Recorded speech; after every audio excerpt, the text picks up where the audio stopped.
Olá pessoal, eu sou Isabela, professora de Biologia do segundo ano, e eu estou fazendo essa videoaula para ajudar vocês a entenderem melhor a semana 1 do PET 2 de 2021, né? A semana 1, ela fala dos reinos dos seres vivos e da classificação dos seres vivos, né? Primeiramente, vamos entender o que é classificação. Vocês estão vendo aí exemplos dos 5 reinos, né?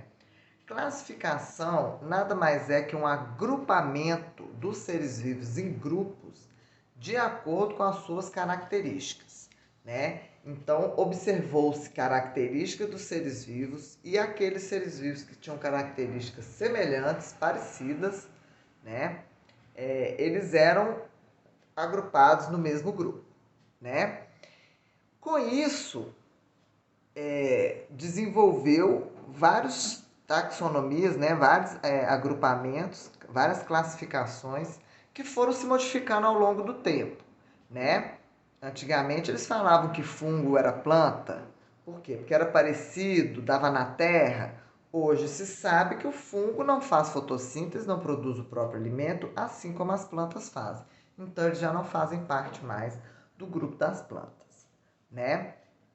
Antes colocavam, por exemplo, golfinho e baleia no grupo dos peixes, mas hoje sabe-se que eles são mamíferos, que eles têm pulmão, que eles precisam sair da água para respirar, né? E que eles produzem leite. Então aí também tirou-se do grupo dos aquáticos, né? Porque eles são mais mamíferos do que peixes, apesar de viverem na água.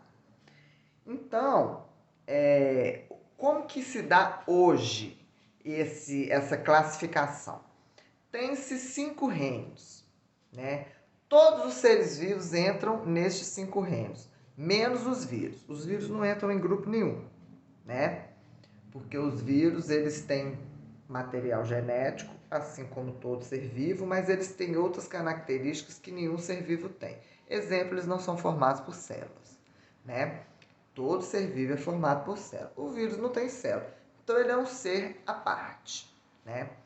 Então, de acordo com o tipo de célula, o número de células e o tipo de alimentação, ou seja, se produz o próprio alimento, os autótrofos, né, que fazem fotossíntese e produzem o próprio alimento, ou se são heterótrofos, que têm que se alimentar de outros seres vivos, né, foram se colocando esses seres vivos em reinos e outros grupos menores, né? O reino, ele é o grupão, né? Vamos entender primeiro os 5 reinos. Bom, primeiramente, nós temos o reino Monera, em que estão as bactérias, cianobactérias, né? E arqueobactérias. As bactérias, ou seja, todos os seres do grupo do reino Monera, são procariontes, formados por células procariontes e são unicelulares, né? A gente pode até ver agrupamento de bactérias, colônias de bactérias. São várias células morando juntas, mas são vários indivíduos diferentes. Não é um organismo só com várias células, são vários indivíduos juntos, né? Então eles são unicelulares. Nós temos o reino protista, né? Que mudou aí protoctista, mas é o reino protista, em que o reino protista são seres uni ou pluricelulares. Você tem seres unicelulares ou pluricelulares, autótrofos e heterótrofos. Então, neste grupo, você tem protozoários e algas, uni e pluricelulares, né? Depois você tem o reino dos fungos. Os fungos são todos heterotróficos. Nenhum faz fotossíntese e produz seu próprio alimento. As células deles são eucariontes. Gente, esqueci de falar. No reino protista também são todos eucariontes. Tá? A célula é eucarionte. Só o Monera é que é procarionte, mas nenhum outro reino. Então, protista é eucarionte, reino fungo, a célula é eucarionte. Eles podem ser pluricelulares ou unicelulares. A maioria é pluri, mas tem fungo unicelular também, tá?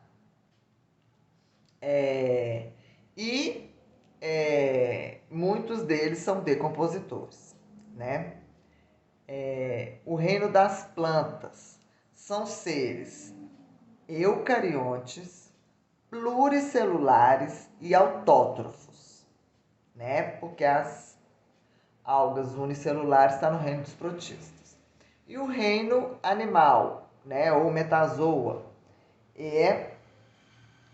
todos eles são pluricelulares, todos eles são eucariontes e todos eles são heterótrofos, né? Não produzem o próprio alimento. Bom, pessoal, como eu falei com você, o reino, ele é o grupão, né? Então, todos os seres vivos que existem no mundo entram em 5 reinos, né? Só que aí, dentro do mesmo reino, você tem mais de um filo, que são grupos menores em que os indivíduos são mais semelhantes. Dentro de um mesmo reino, você tem várias classes, em que você tem... Classe é um grupo menor com indivíduos mais semelhantes. Dentro de uma classe, você tem várias ordens, né? Em que os grupos são menores e os indivíduos são mais semelhantes.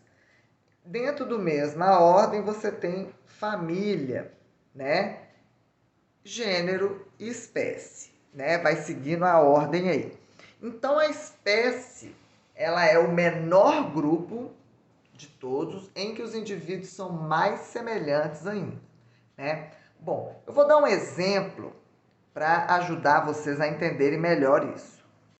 Bom, pessoal, então, um exemplo para ajudar vocês a entenderem, né? Então, nós vamos pegar, por exemplo, o reino animal. Dentro do reino animal, tá todos os animais que vocês conhecem. Nós, seres humanos, baleia, barata, formiga, né? Água-viva. Parece que a gente não tem nada a ver, mas a gente tem. Nós vimos lá, né? Reino animal, heterótrofo, eucarionte, pluricelular, né? Aí, dentro do reino animal, nós temos diversos filos, né? Filo anelídeo, que é das minhocas, filo molusca, que é dos moluscos, né? Das águas-vivas, e nós temos os filos, por exemplo, cordado, que é o que tem coluna, né? Notocorda, como a gente, né?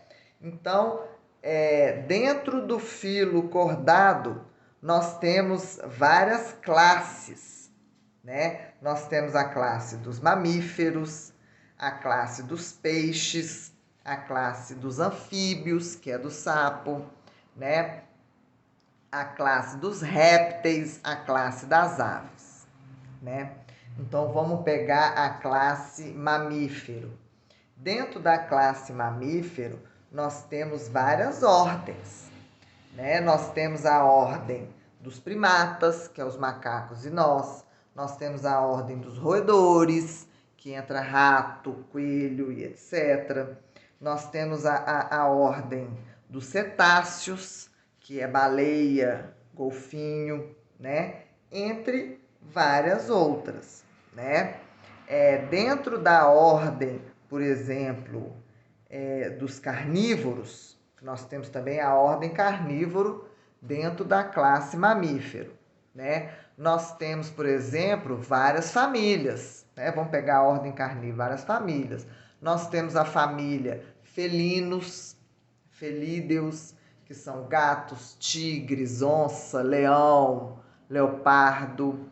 Nós temos a família dos canídeos, né? Que são cachorro, coiote, lobo, né? Que é uma outra família. E dentro, por exemplo, da família dos felinos, nós temos vários gêneros e dentro nós temos várias espécies, né, gente?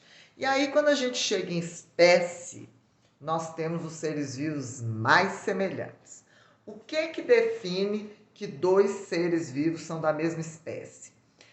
Para ser da mesma espécie, eles têm que ser semelhantes entre si e, quando eles reproduzirem, eles têm que ter um descendente fértil, um descendente capaz de ter filhos, né?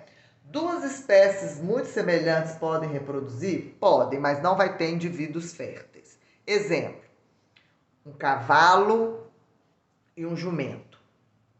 Se você pegar um jumento e uma égua, por exemplo, e copular um com o outro, você vai ter a mula ou o burro. A mula e o burro não podem ter filhos, eles são estéreis. Porque geneticamente é compatível a ponto de ter tido filho, mas não é compatível o suficiente para essa espécie continuar. Né? Geneticamente não é tão compatível assim. Então o burro e a mula, eles não podem ter filhos. Por quê? Porque os pais deles não são da mesma espécie. Né? Então, para ser da mesma espécie, você tem que ser semelhante e capaz de gerar descendentes férteis. Né? Teve um cara aí que está até na Netflix, que ele cruzou um leão com um tigre, né? E ele fez um ligre, né? Que é a mistura de leão com tigre. Ele fez em laboratório, né? Mas da mesma forma, ele não é fértil. Ele não pode ter filhos. Você não tem como cruzar dois ligres e continuar tendo uma espécie nova de ligre. Ela não existe. Ela não é possível. Né? Por quê? Porque ele não é fértil. Ele não é capaz de gerar filhos. Nem o macho, nem a fêmea. Bom, gente. E aí, nós temos as regras de nomenclatura. Né? Bom, primeiramente, nós temos que entender que todo nome científico é escrito em latim. Por que é escrito em latim? Porque é uma língua morta, né? Ela não existe mais. Não existe nenhum país, nenhuma população de pessoas que fala latim. Nós temos línguas derivadas do latim, que são as línguas latinas. Português, espanhol, italiano, francês. Mas o latim não é mais falado. Como ele não é mais falado, ele não sofre modificação, né? Nós tivemos aí a mudança da gramática, né? Ao longo dos anos, as pessoas modificam o jeito de falar, né? Antigamente falava vossa mercê, depois passou para vós mercê. Hoje a gente fala você, ou seja, ninguém nem sabe mais que falava vossa mercê, né? Então, ou seja, mudou. Farmácia era escrito com PH, hoje é escrito com F. Então, o latim não sofre essa mudança, né? Então, é uma língua que não sofre modificação.